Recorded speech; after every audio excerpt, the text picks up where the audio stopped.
আমাদের ধর্মের নাম কি? আমাদের ধর্মের নাম ইসলাম। এ আবার নতুন কি? আচ্ছা, আমাদের ধর্ম যেহেতু ইসলাম, সেহেতু আমাদের ধর্মে যেসব জায়েজ এবং যেসব সম্পর্কে নিষেধ করা হয়েছে সেই সব কাজ করলে আমাদের কোথায় যেতে হবে বলো তো? কোথায় আবার? জাহান্নামে। ভালো কাজ করলে জান্নাতে যেতে হবে, আর খারাপ কাজ করলে জাহান্নামে যেতে হবে। এসব কেন বলছো বাবা? আচ্ছা, শোনো তবে, আমাদের আল্লাহ তাআলা আমাদের যেসব কাজকর্ম করতে নিষেধ করেছেন যা আমাদের জন্য জায়েজ নয়, ক্ষতিকর, সেগুলো যদি আমরা করি তাহলে আল্লাহ তাআলা তো অবশ্যই আমাদের গুনাহ লিখবেন। আর গুনাহ লিখলে আমাদের কোথায় যেতে হবে? জাহান্নামে, সেটা তো তুমি জানোই। আর ভালো ভালো কাজ করলে কোথায় যেতে হবে? জান্নাতে, সেটাও তুমি জানো।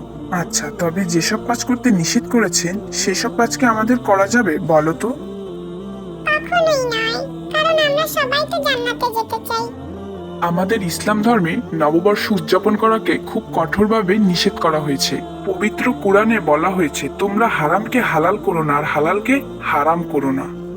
তাহলে বাবা, সবাই যে বলে ধর্ম যার যার আর উৎসব সবার।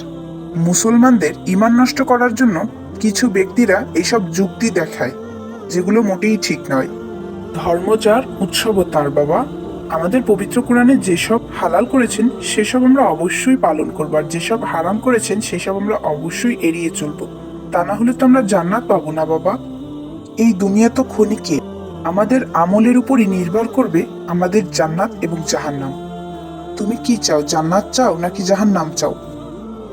অবশ্যই জান্নাত চাই বাবা। আমার ভুল হয়ে গিয়েছে, তুমি আমাকে মাফ করে দাও।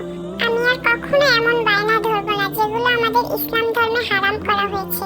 আজ থেকে আমি তওবা করলাম, আর কখনোই আমি নববর্ষ উদযাপন করতে চাইবো না।